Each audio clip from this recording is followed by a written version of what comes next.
What was that? I can't even intro the podcast right now because what we just experienced collectively needs to be talked about immediately. But here's the thing. You can see me backstage. I can't see you. And all I can think of is like, am I going crazy? What is happening? Okay, so for those that don't know, we record this podcast via a program called StreamYard. And typically whenever we do the intro, we do a countdown for us. For some reason, StreamYard took the song that plays and slowed it down like by a lot. A lot. So it's like don don don don don don don don don. Normally it's like bum bum bum bum bum bum bum bum bum bum bum bum bum bum bum, and this time was bum bum bum. It was like somebody decided to you know how like they have that song on TikTok that's like that. It's just a cigarette, da da da da da da da, and then like it changed it. Oh, I know what you're talking about now. Yeah. Yes. That's what it felt like. And I was like, I have not drank or consumed any edibles tonight. And I thought I was going through something just now. Same. I was like, oh my God, my headset broke. And I immediately typed in our private chat. I was like, is that slower than usual? This song, not meaning the countdown. Yeah. And then you wrote at the same time, why is it so slow?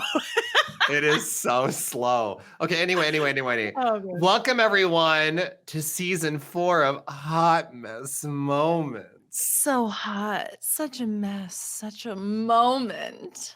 We're not brand new here, but the structure is because structure is brand new. I hate this.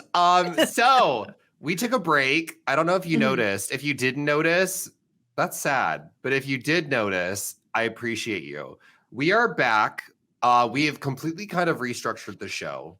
Yeah. Basically, some of the most fun moments of this show were the beginning 20 minutes when we just did stupid shit. Mm-hmm. And so what we're going to do now is going forward into season 4, we're going to talk about whatever the hell we want to talk about. We will still check in to see how our viewing patterns go for Lost and The Nanny. Yep. For context, we have watched episodes since season 3. And by season 3, I mean the podcast, season 3 of the podcast. Right. We have not finished season 3 of Lost or The Nanny. Right. We've only watched a handful of episodes. We really took that time to like relax and like take some time off. We did 3 seasons of a podcast, people. Like, come on now. We also, and just like to also further contextualize, I know that we tweeted this out from the Hot Mess Moments account. It's not that we don't like covering episode by episode, but it was turning into like, we like watching the episodes together. I think it adds something for both of us to be able to see each other's reactions. But when we're doing 2 or even just 1 episode of each a week and then recording, and then Dylan has to edit, and then we each have like jobs, and he streams and I podcast for other things. Like, it just was turning into like, you know what, our labor of love is just turning into a labor. And so let's just sit back, have a good time, and be like hot messes. Stupid. Yeah. So what we thought we would do moving forward, today will be a little different because we're just going to kind of catch up a little bit and just be silly and stupid. And of course, we're going to keep that same energy from episode to episode, but we might come prepared with like, bitch, we're sharing TikToks or this video, or we've watched a movie or something like that. There's so much we have to catch up on. There's a lot that we're going to do. So like moving forward, like Dylan said, we're going to check in. We'll probably do like season or even half season like reviews of where we are with Lost and Nanny. We'll keep you all posted. And if you have questions for us to consider as we continue to watch those, comment on our videos or send us DMs, remembering that if you have questions about Lost, send them to Dylan. And if you have questions about the Nanny, send them to me.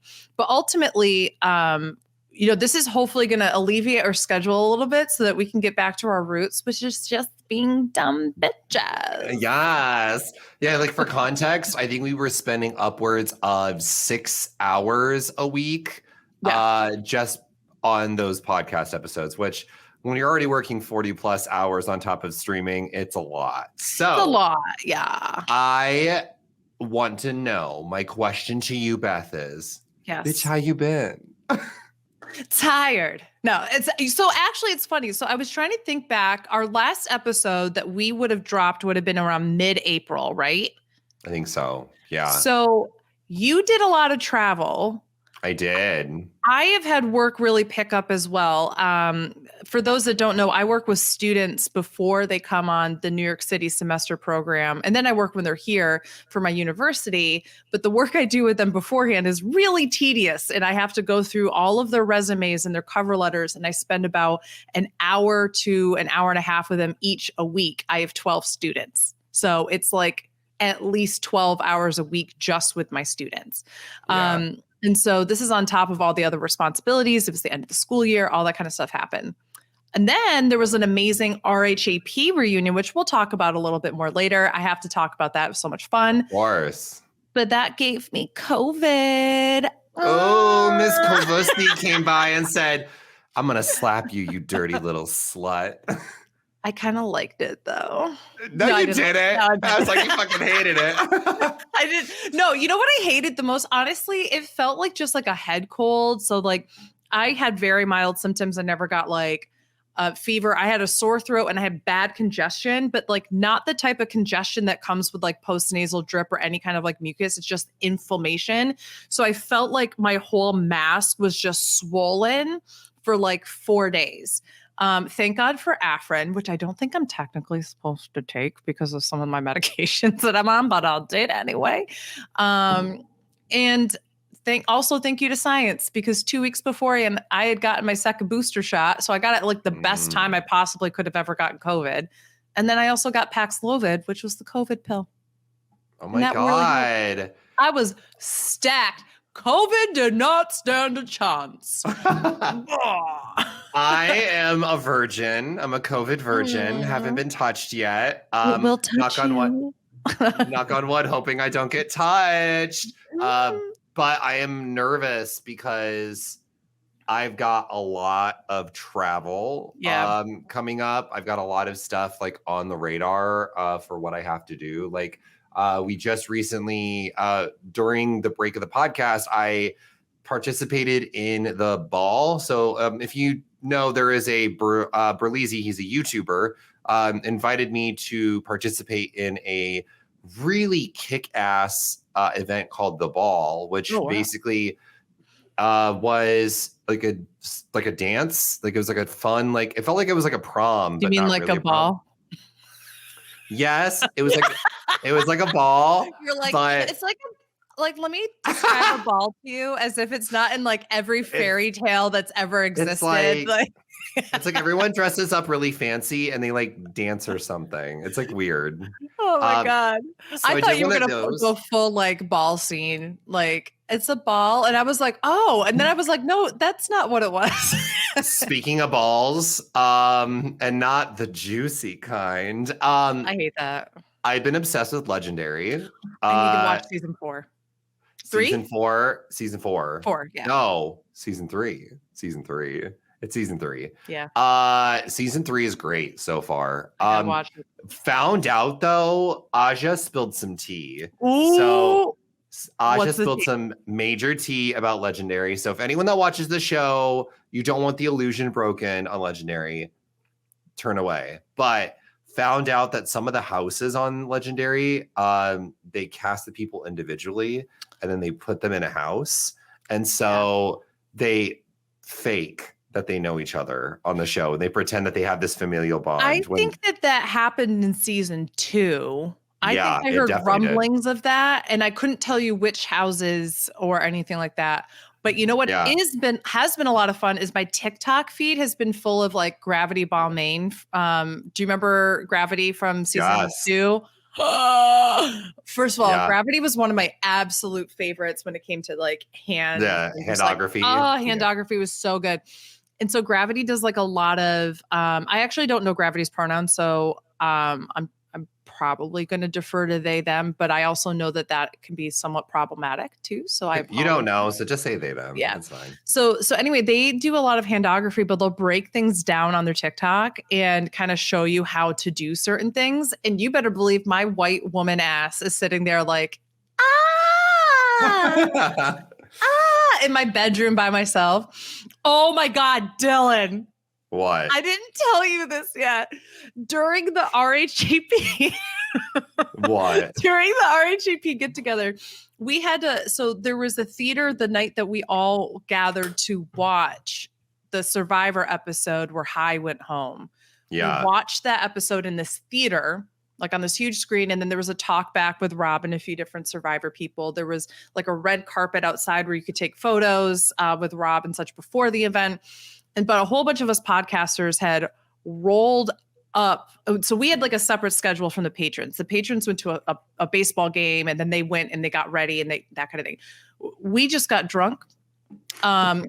So we went to this rooftop bar. It was beautiful. And they had these pouches of margaritas that were easily 2 to 3 margaritas per pouch. Like they were huge. Oh my God. I drank 3 of those.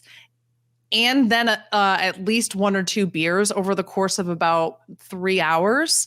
Oh, and then girl, we went to this event and sat and watched it for a while. And then on the way, so we had to walk from the theater to the after party. So I'm having a good time. We're taking photos of patrons and we're having a good time. We're on our way to the bar.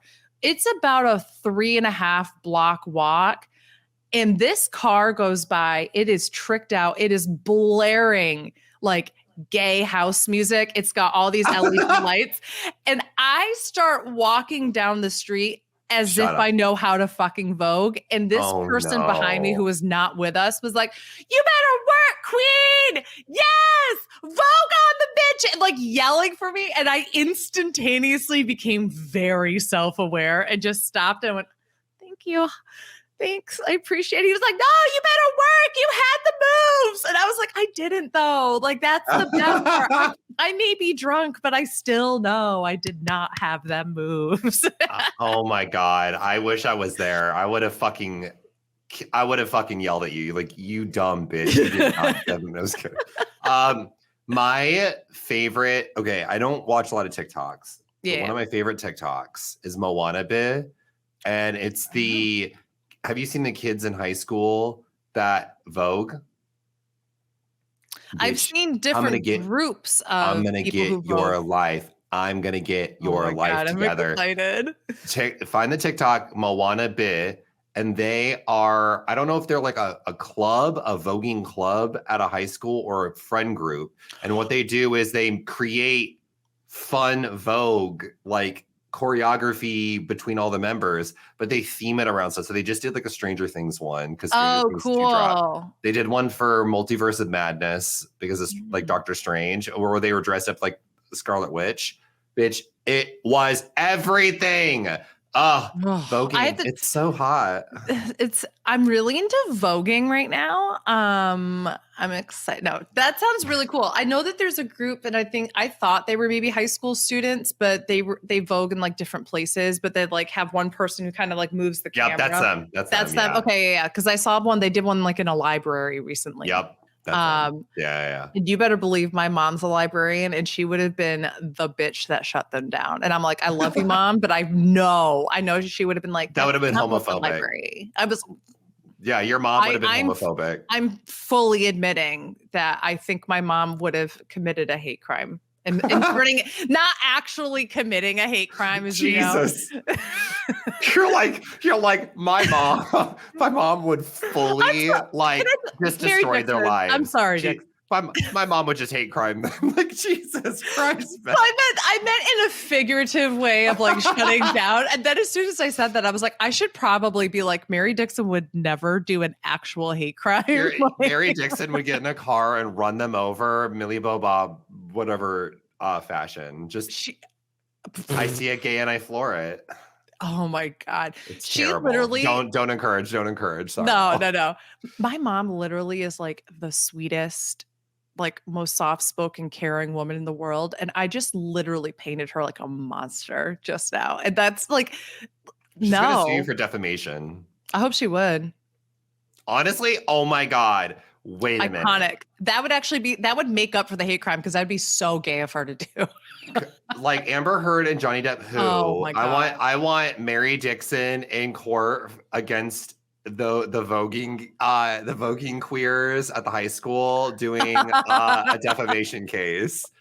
And they just vogue in the courtroom and they read your mom for filth.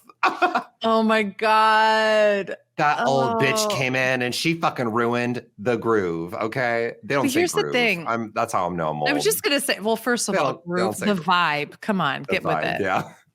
Oh my God, there's this I'm switching gears here. Also, okay, I'm switching gears again. I was gonna switch gears one thing. I'm fairly convinced, TikTok has convinced me, and you know this, that I think I have ADHD. You actually have ADHD. Yeah. So I feel like this new format is just gonna be like, oh, and also, wait, did you hear about blah, blah, blah? And I'm here for it. I'm here for it. Mm-hmm. But what I was gonna say is, nope, I don't remember what I was gonna say. Bitch, I'm done with you. I can't. Can I tell you about, wait. If we're gonna talk about shows, can I tell you about a show that I have been, 2 shows I've been obsessed with recently. So I obviously come from a background of like VH1, messy reality television, like dating shows, like that kind of shit. So Nigel and I want to say at the start of COVID, really got obsessed with the show Bling Empire. Sorry, there's stuff on my glasses. Bling Empire. And it's basically like Crazy Rich Asians, but if it was a show, and it's real people, like real people in LA that are really, really rich, that have the dumbest fucking drama because they're rich. The show is that they're rich and they have drama. I didn't know they based a show off me. Yeah, they did. Especially the Asian part. Yeah, it's good.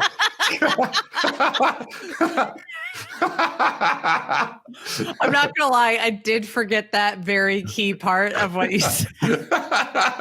You're like, this show is so me. Beth, bitch, it's not. It's very Asian. Sorry, I thought you said Caucasian. Oh, man. So Bling Empire is really good, and they finally just dropped the 2nd season because you could tell that there was like a huge gap between season 1 and season 2 because of COVID. Because they filmed season 1 before COVID, and they just now finally released season 2. Interesting. Phenomenal. But I heard if you like Bling Empire, you'll also like a show called Selling Sunset. And so I have never seen Selling Sunset, and it's basically 2 short, balding white men who own a gaggle of blonde bitches, but they're like fierce and they like sell real estate. What do you mean by own? Own as in like they work for him. Yep. I was like, are they? I will say the dynamics of that work-life balance is very strange. Okay. But it's a great show. So when I had COVID, Evie from Survivor 41 also got COVID, and they had told me, you need to watch Selling Sunset, because we were going back and forth and saying like, what are you watching to get through COVID right now? And they were like, oh, I'm watching Selling Sunset. And I was like, oh, I said, is that an HGTV show? It sounds like it though. I know. And they were like, no.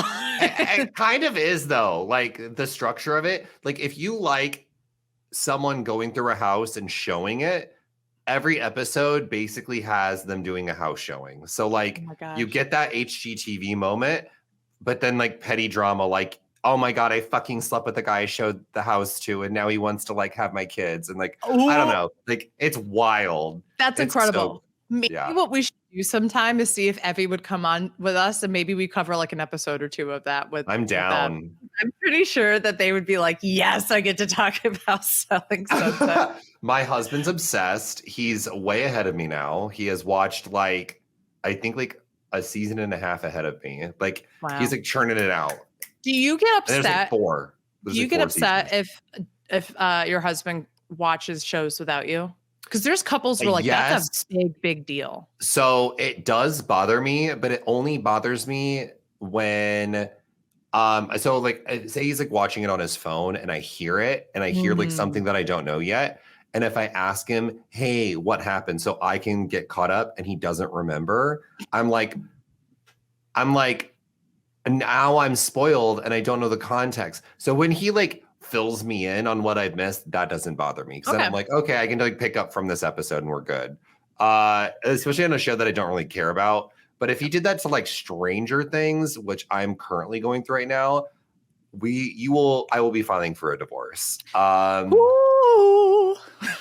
Because bitch, this 4th season of Stranger Things is apparently our good friend of the show, Tyler, has already watched all of it.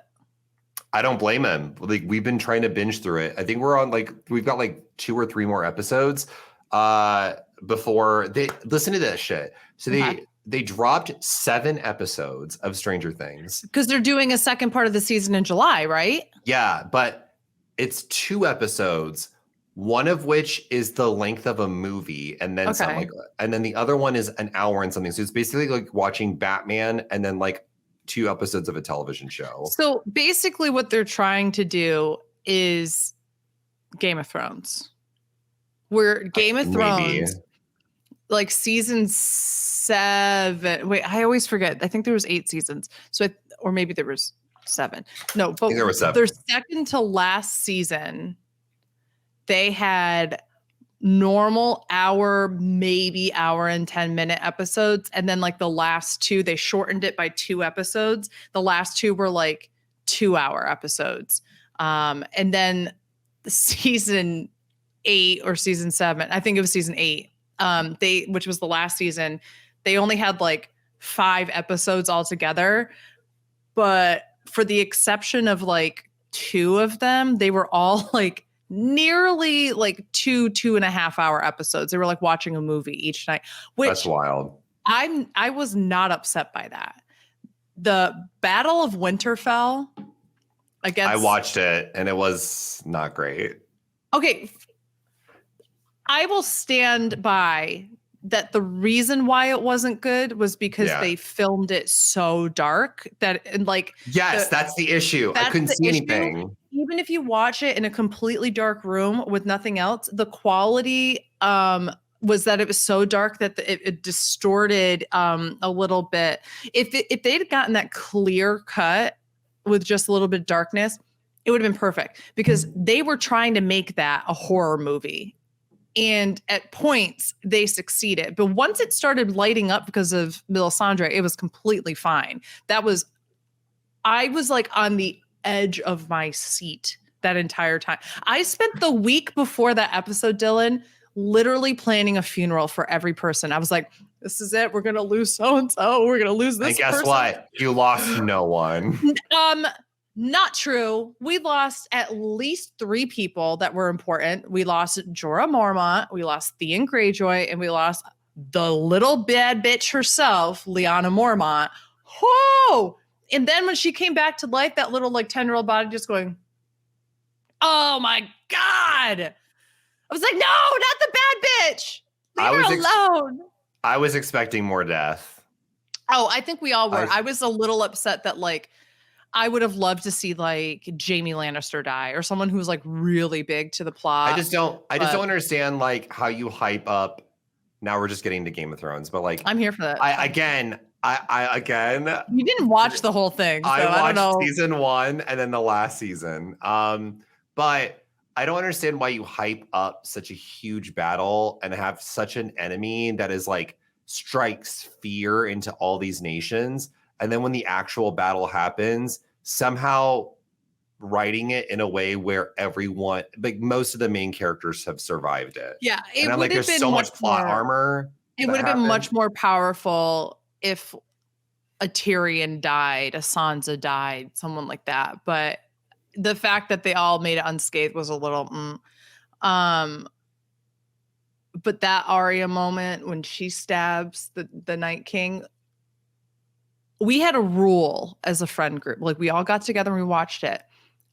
Not a word was ever said. Like you cannot explain. If someone missed it, you missed it. Don't ask about it. Just keep going. And then we will explain. We can have a decompressing side. We are all in higher education. Okay. We understand resolution circles and whatnot. We will sit back and have a panel discussion afterwards. This is fine.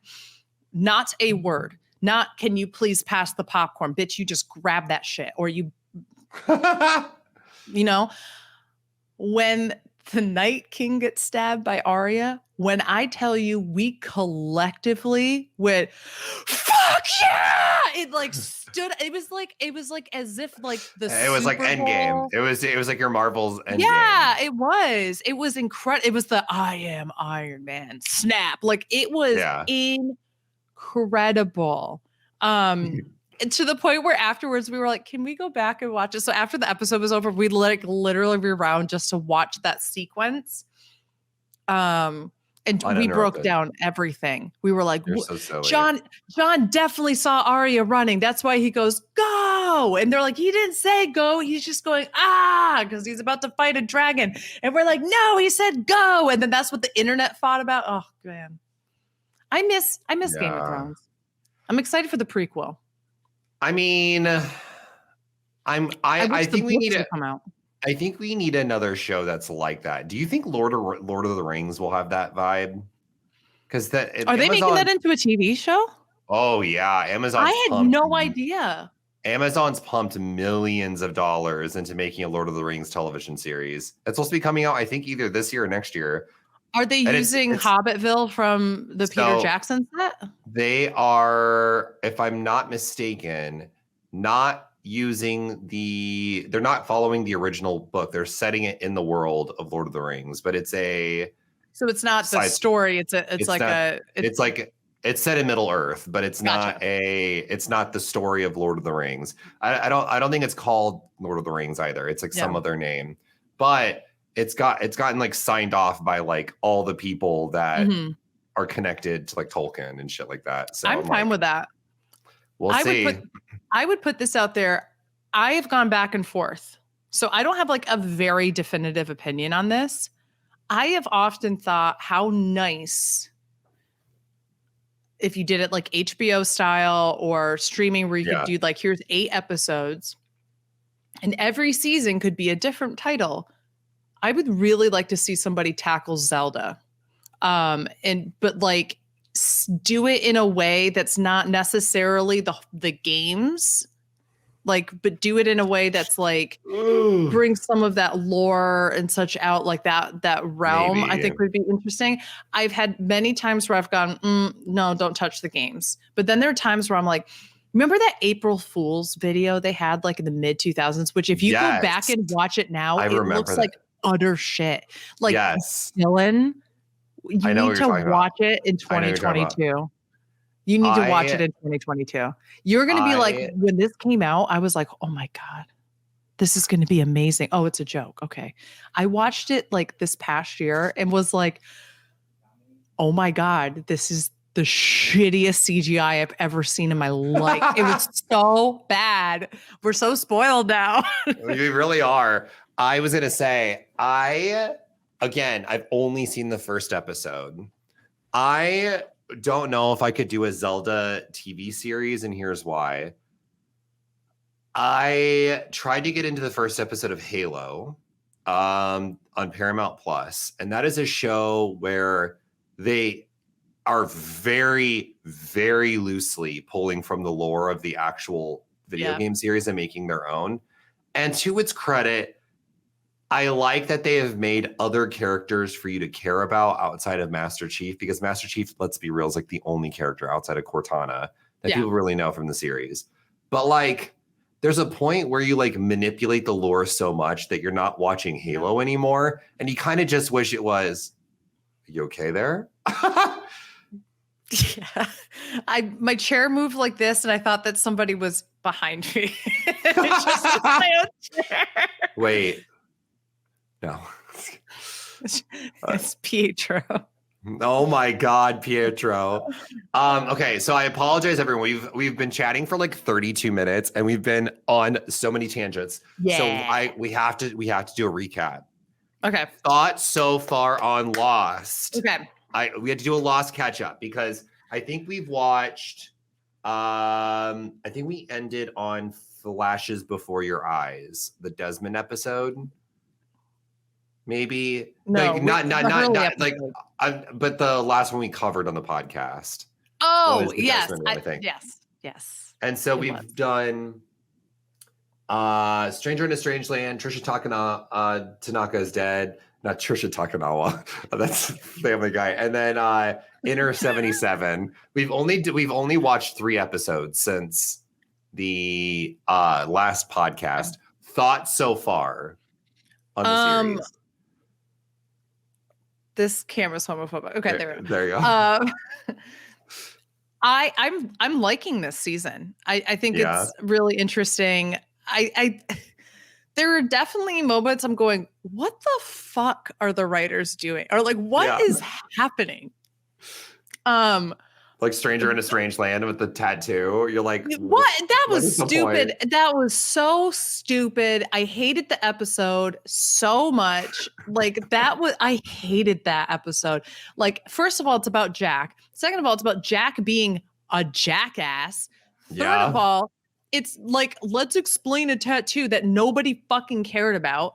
Fourth, it's giving very white man thinks that he's like amazing in a different country and like gets like his ass kicked. Gets his ass kicked because he's an entitled white asshole. Like, you know what? Someday I may understand why the lovely people who I love in my life like this character. That day is not today, and it hasn't been any day prior. I'm like, what is going on? So there's that. The Hurley episode was good, but there were some like the meteor strikes the restaurant. I love it. It's so stupid. The fact he just goes home. If a meteor struck anywhere in a town, you feel and hear that shit. His mom's like, what?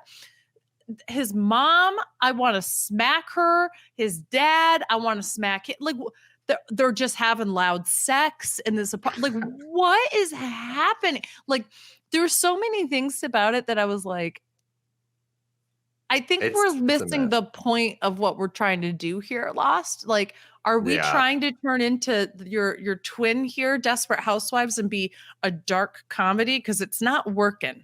I know. Yeah. But then Inner 77, that Saeed episode, I almost cried. That's okay. I've said it before. I'll say it again. Every Saeed episode is the episode. It is. His flashbacks are the best. It connects so well to what's going on in the future. Like, it's so good. I love Saeed. And I'm putting it out there, and I mean this sincerely. I mean it as sincerely as I meant it before with Rose. If they kill Saeed, done. Okay. Done. I'm like, the moment they kill, I'm going to say pause that, and I'm just going to open up the Wikipedia and read everything that happens for the rest of Lost, and then we could do a cut. Just kidding, I won't do that. But I will be very upset. I would be too, for sure. Like, that would be like character. On The Nanny if they were just like, and Niles got fired and he's not showing up anymore. Yeah, they're like, actually, Cece, she murdered Niles and then decided to go to jail. You don't get any of these episodes. Don't get too attached to Cece. Cece, season 5. Season 5. She dies. No, but Inner 77 is so good because like you literally get a mix of all the best parts of Lost. You get a like kick-ass flashback. You get some Dharma Initiative stuff. Yes. You get the new station, X new station, because that shit went up in flames by the end of it. And we get the new character. We had a new character and a character die, B, who we got for like 2 episodes. And then... But that's the thing. What's her name? Clue? Clue. Oh, yeah. Did I say B? You said B. I think Clue might be her last name. I think it's B Clue. I could be wrong. You're like... You hyped that character up when she first got on. And I feel betrayed and a little exposed. I was ready for this bitch to spill the tea and be an amazing character, and then she just fucking explodes. I will say nothing in that episode. I will say, though, it was fierce as fuck because it showcased how committed to the cause she is of not spilling any secrets to the side, that she's just like, fucking shoot me. Just fucking kill me and then kill yourself. And then, like, he shoots her and he tries to turn the gun on himself and they stop him. And so like they are both like committed. They will do what they need to do. Which tells me like, damn, where the fuck they find these people? Like shit. Man. It's Which good is though. Interesting too, because when you think about Juliet, like she's clearly not as committed, and she's also somebody who is recruited to come there. Yep. So what makes someone so committed to the cause? And I'm having a hard time trying to figure out if there's some sort of brainwashing, because clearly they were doing something to Carl that I couldn't tell if that was torture or a form of brainwashing or both. But also they were very much going to kill him. So it's like, and it sounds like, you know, Juliet had a trial, and I don't know what's going on. Like I want to go back to them. So that's why I'm like, I hope the next episode we go back to them a little bit. I will say yes and no. The next episode is called Par Avion, and it introduces a lot of lore for stuff, but it's like good. Like some new shit that we've never seen before. And then it's got to be a Rousseau heavy episode, right? It's Claire. It's about. Oh man, I was hoping it was like the French title, go with Rousseau kind of thing. You did tell me it was a Claire. Yeah, and then after that, it's a Locke-centered episode, and that's the one. And I told her already. I was like, in that Locke episode, that's when we find out how Locke became paralyzed. I'm excited to like learn a little bit more of his story. I'm not excited for him to become paralyzed, but I am excited to understand the story. And then after that, we get the Nikki and Paulo episode. It's so bad. I cannot wait. I spend every moment of looking at Paulo and just thinking of Love Actually.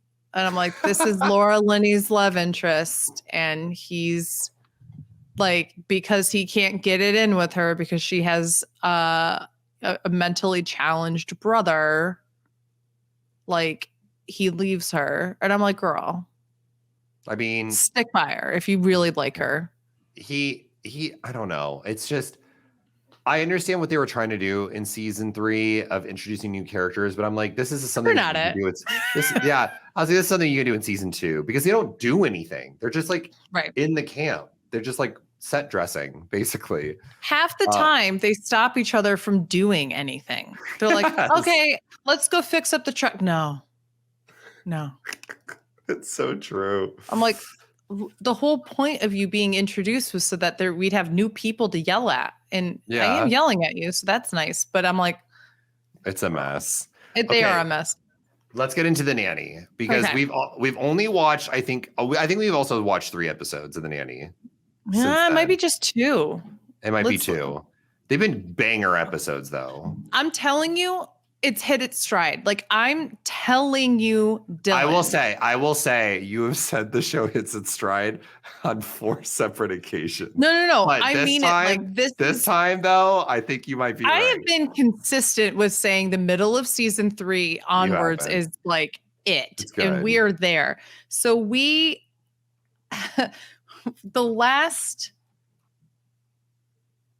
watched. Yeah, we have watched 3. So we watched, the last thing that we covered was The Party's Over, where she throws a singles party, gets caught and has to go to court, right? Then we watched the 2 Mrs. Sheffields, where Maxwell's mother comes to visit. That was a great episode. It was a good one. And then we watched Having His Baby, where she is... so good. Bitch. They know what they're doing with this show. That's all I'll say. I'm like, can they just fuck, please? There's like my favorite part about that particular episode is that we get glimpses of all these different sides of both Fran and Maxwell. And we don't always like how they portray them in certain episodes. Like I know that you don't particularly like when they make like a Fran is stupid episode. Yeah. And sometimes they really lean into Max is so full of himself episodes, and that's a Max is so full of himself episode, but I think it works really well. Does work. Yeah. It's so good. And then the last one that we watched was The Unkindest Cut. Oh my God. That I love it because it's a Brighton centered. Well, not really, but Brighton's in it a lot. And Yeah. Brighton's just fucking great. Like every Well, scene he's say in. the comment that you did from the moment he came on screen, that episode. Oh yeah, he's like clearly older. Like there's not even like there is the jump from like season 2 to season 3, but there must have been like a divide in time between the beginning season episodes and this episode, because this fucker grew like a foot taller and his voice is like, hey, it's Fran, wild.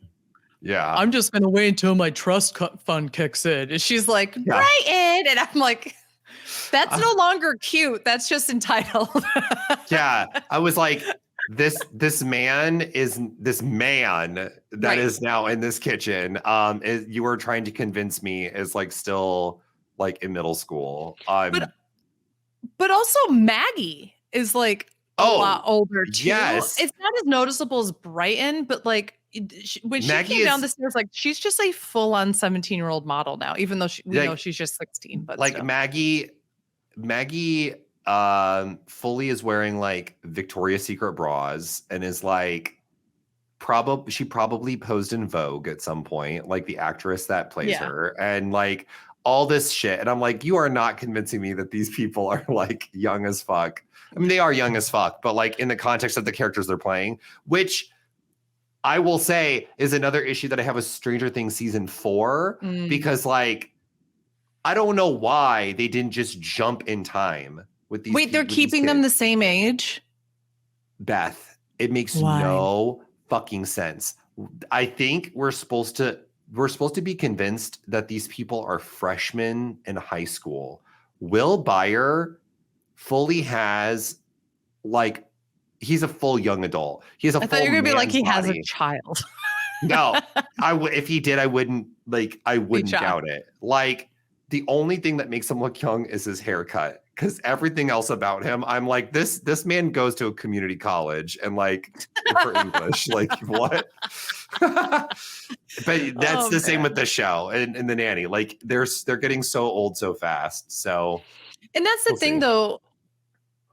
I mean, that becomes a center plot point after a while, which is like, why does Maxwell have a nanny? Like that's the whole point. And they lean into it, which is great. But it is also, the actors are really not that removed from the ages that they play, which is interesting. Like I think they're maybe a year apart from what like the character is.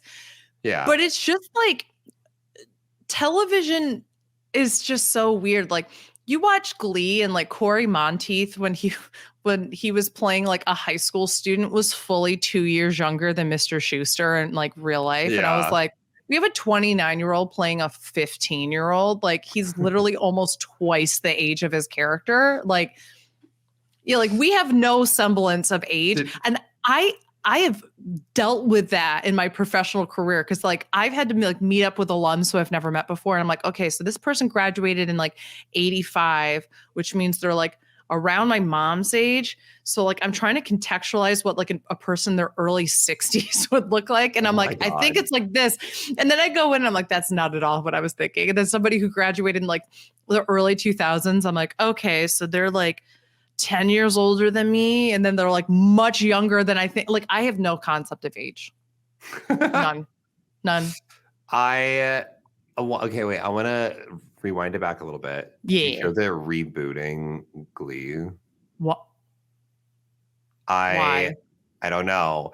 It could be a rumor, but I've also heard a rumor that James Corden is attached to it. And I'm like, bleh, bleh. It's so gross. He ruins everything. I mean, it pains me because I thoroughly enjoyed James Corden when he was just an English comic actor and was on panel shows in the UK. Was he the funniest person there? No. Yes. There's so many more funny people than him, but he was fine. Then they made him a talk show host And he was, I'm putting it out there. He's awful. He's an awful talk. You know who I don't like Jimmy Fallon. I think Jimmy Fallon's awful as a talk show host. He literally, this is Jimmy Fallon talking to anybody. Whoa, whoa, whoa, whoa, whoa. No way. Really? Did you observe? Like that is Jimmy. It drives me crazy. He interrupts his guests all the time and they'll be like, whoa, what? All the time. Shut the fuck up. Let your guests talk. And you heard it here. You heard it here, Jimmy Fallon. If you're listening, Beth fucking hates you. Don't hate him. I hate him as a talk show host. No, you hate him as a human. Just kidding. As a human, he's adequate. He's fine. He's cool, I guess. I never liked him on SNL either. He's good at certain things. He's good when he plays games and he does that kind of thing. But as an interviewer, he's awful. James Corden is awful as an interviewer. It's just, ugh. So wait, okay. Hear me out though. Okay. I've never seen Glee, but if they were to reboot Glee, who do you think should be in it and what do you think it should be about? Because I got thoughts. If they were to reboot Glee and they're doing a whole new cast that doesn't have anybody from the previous cast. Yeah, I think that's what they're going to do. Yeah. I want all new people / Broadway actors and actresses. As the teachers and stuff. Yeah. That'd be great, actually. That's what I want. Or I want, like, if they're going to do the same ages of things, like there were some outstanding Broadway actors and actresses in their early and mid 20s. They should be the high school students. That would be amazing. You know, I want actual kids. Like I want to state that I want actual high school age kids because I feel weird. I feel like if you're going to reboot a show like Glee, you cannot have it be in the same tone and context as the original show because then it feels like you're retreading things that have already been done. What I think they need to do is, this is going to be, you're going to disagree with me. I want a drama, like more about the drama. Like give me CW, but like actually written good. But they sometimes break out a musical number.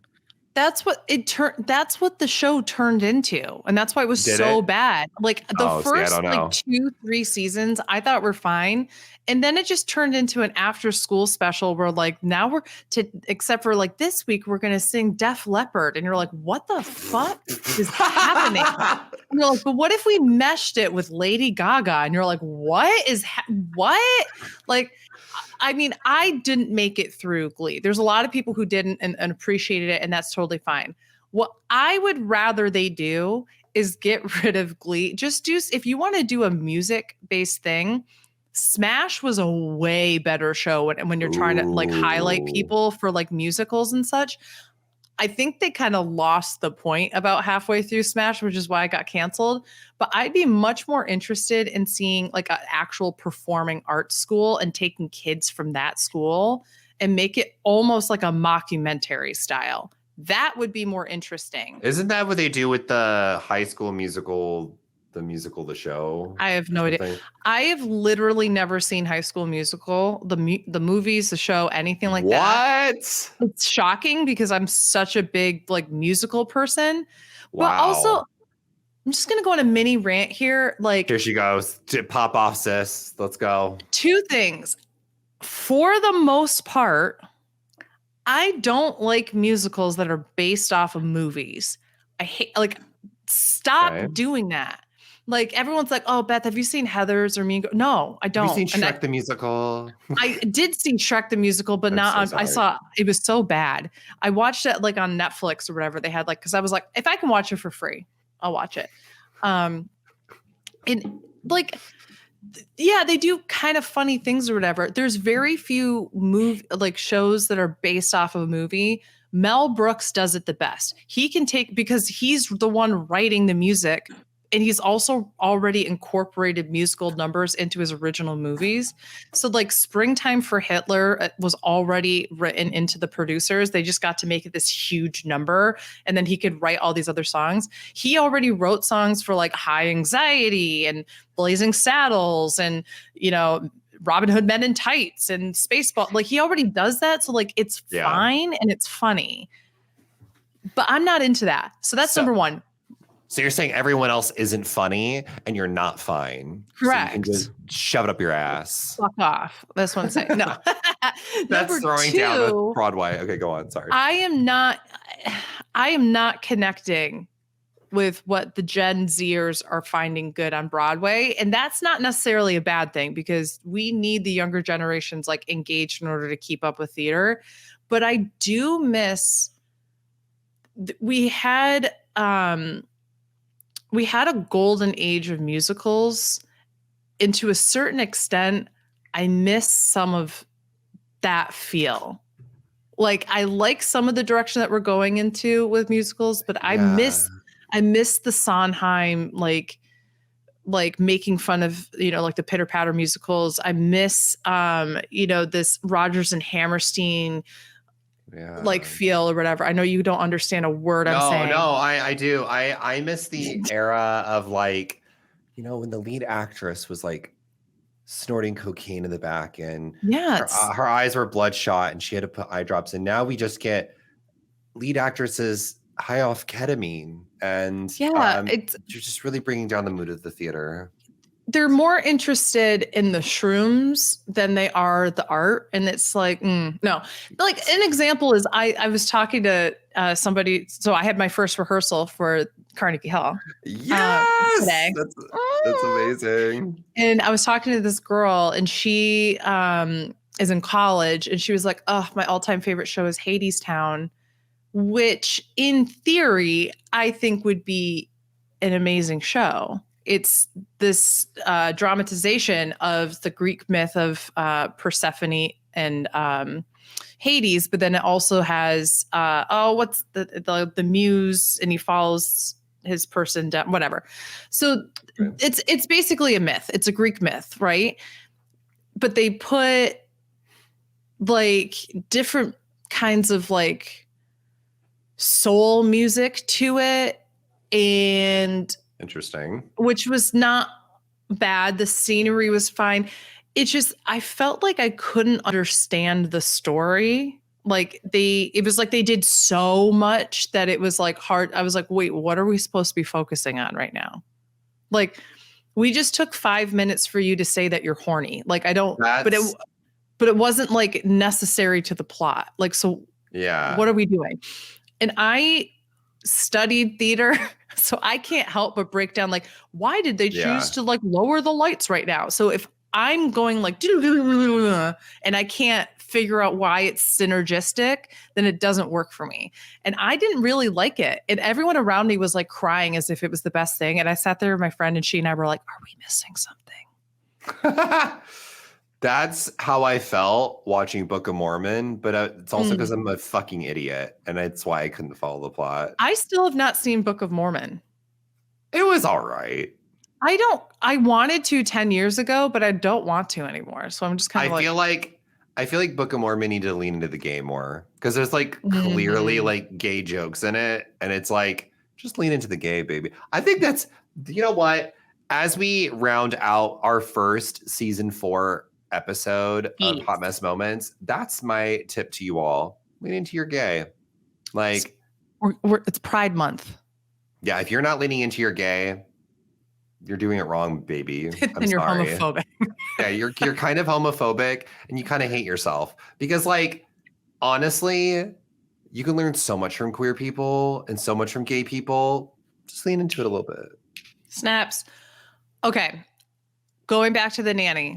I'm going to give you the next 2 episodes, because the third one is the Oi to the World animated Christmas special. I'm excited. So I won't go into that one, but I think you're going to like that one, to be honest with you. I think I might, yeah. So the next episode is called The Kibbutz. Do you know what a kibbutz is? No idea. It's kind of like if you did a mission trip as a Christian, but you would go to like meet with other Christians. This is like you go to Israel and like you work, if you're Jewish, like you would work on like farms and that kind of thing. So it's like you coming back to the homeland to like work on like, you know, and connect with your homeland people and like work together in like a community service project or whatever. So like it's the kibbutz. So The kibbutz. that's the next episode. And then the one after that is, I hope you like it. I love the episode, but it is a Fran is a little dumb episode. And it's called An Offer She Can't Refuse. Oh, I'm excited. I'm liking these titles. It's going to be good. And then Oi to the World. Honestly, like The Nanny is just so fucking good. Every time you're like, let's watch The Nanny, I'm like, a part of me is like, no, yeah. Because I always forget that they're not like 40-minute episodes. They're like, they bang out in like 20 minutes. You're like, oh yeah, I'll get a lot of joy in like 20 minutes. Let's do this. Well, like, it's been nice too, because like a week ago we watched an episode of Lost and I was like, well, let's just tack on an episode of The Nanny. And then we're just like an hour of viewing. Like, yeah, why not? It's almost like a little, like you have like the, what the fuck is happening? And then you get a palate cleanser and like, I can go to bed now and not have to focus on why the fuck is Jack the way he is? You're like, men are pigs. And then I'm like, Maxwell, why are you a pig? No. Well, I hope you all enjoyed this episode back of Hot Mess Moments. Yes. Well, in the future, again, this was a very like we were like messy because we were trying to stack in all the shit you missed while we were gone, all the shows we watched, all this stuff. We might have a bit more structure in future episodes. We were talking about this, like maybe like having some things to talk about, like shows that we're watching or things that have happened in the world that we just want to talk about. Probably not like political in nature, but like silly, stupid shit that we just know that we could like riff off of. But if you liked it or if you have any suggestions, please leave comments in the YouTube section. Please tag us on Twitter at Hot Mess Moments. That's our Twitter account. Or you can tag us on our personal accounts at 8BitDylan and at AugustaWind11. Beth, any other thoughts? No, at this time though, like if you're into, you know, Big Brother and such, feel free to follow us on My Weekly Meltdown. We'll be covering Big Brother this summer. And then if you were watching All-Star 7 of Drag Race, it's good. Be sure to check out the coverage that myself, Liana, Boris, and Aman Adwin are doing on RHAP's Rahap-Ups on a weekly basis. What about you, Dylan? What do you have going on down the pike? Yeah, I am working hard. I filmed a reality show that is going to be airing sometime in the summer. It's called The Sims Big Brother. We took real people. They really competed in a game of Big Brother. It was cutthroat. There was drama. People cried. It was wild. So a lot of the contestants are like content creators. There's like people who make TikToks. There's people that are just fans of the show. And we recorded all of their audio, and then we're going to record Sims so we have Sims of the characters, of the actors themselves. We're going to recreate stuff that happened in the show in The Sims and overlay their audio over The Sims. So it'll be an actual Sims reality show. But the twist is the contestants are actually competing against each other. So cool. I cannot wait to hear or watch. I mean it. Shout out to Josh.com. They have been a phenomenal co-producer on the show. We basically get into calls at night and we are listening through all of the conversations because you have to storyboard the entire show, make sure that you have all the conversations that are needed to lead up to whatever it is the finale is. And we're listening to hours upon hours upon hours of conversations to pick apart what's needed. So shout out to Josh. You're killing it. They're amazing. They're an amazing producer. They've been such a good like editor person, like collaborator with you for a few years now. And they just consistently get better and better and better. Oh my God, yes. That's actually a legit huge reason why I can't wait to watch it. Not only because it's such a cool concept, but because I know that Josh has put in some really good work. And I know you have too, but just to give some credit. Josh is amazing. But that'll hopefully be dropping sometime over the summer. We're aiming for August, but again, we are very busy people, so we'll see. But we aren't releasing this shit until it is perfect because we've been working on it hard. So we're not going to rush this stuff. But thank you all so much for tuning in. We will be back here. I think our goal is to upload these weekly on Thursdays. So we'll catch up with you next week. And until then, stay awesome, stay beautifully lovely, people. Mwah. Bye.